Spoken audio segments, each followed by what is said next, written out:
Hi, this is Mrs. Olson, and I'm going to read to you today from the Odyssey, the episode entitled Penelope's Test. This begins on page 1015. Penelope tests Odysseus to prove he really is her husband. Great-hearted Odysseus, home at last, was being bathed now by Eurynomy, and rubbed with golden oil, and clothed again in a fresh tunic and a cloak Athena lent him beauty head to foot.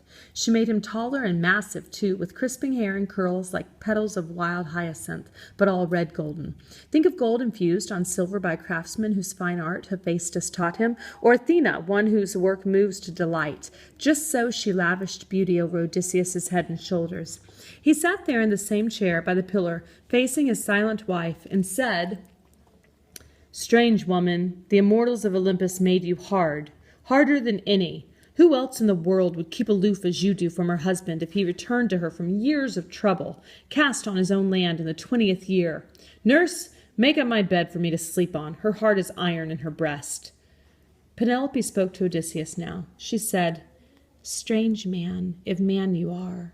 This is no pride on my part, nor scorn for you, not even wonder, merely I know so well how he appeared boarding the ship for Troy.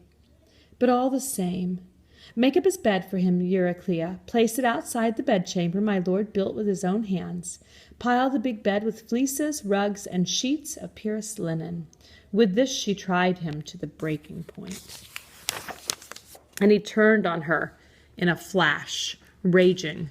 "Woman, by heaven you've stung me now. Who dared to move my bed? No builder had the skill for that, unless a god came down to turn the trick. No mortal in his best days could budge it with a crowbar. There, it's our pact and pledge, our secret sign, built into that bed, my handiwork, and no one else's.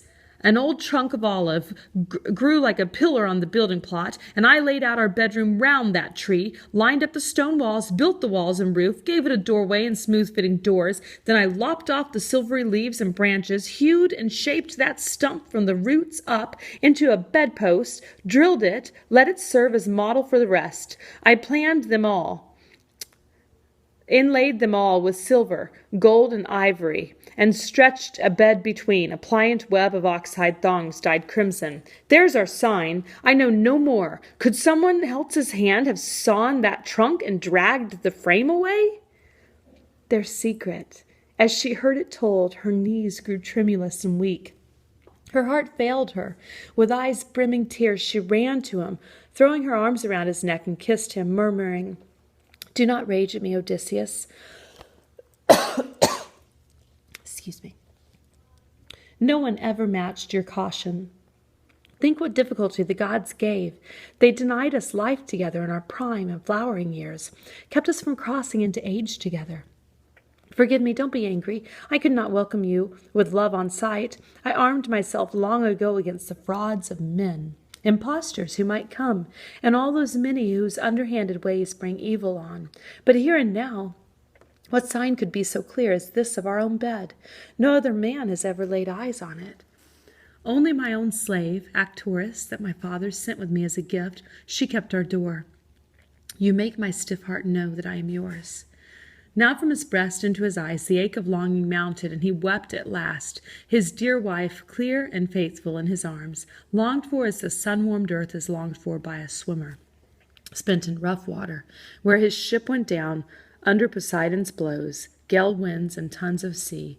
Few men can keep alive through a big surf to crawl clotted with brine on kindly beaches in joy knowing the abyss behind. And so she too rejoiced, her gaze upon her husband, her white arms round him pressed, as though forever. And then the ending. Odysseus is reunited with his father. Athena commands that peace prevail between Odysseus and the relatives of the slain suitors, and Odysseus has regained his family and his kingdom.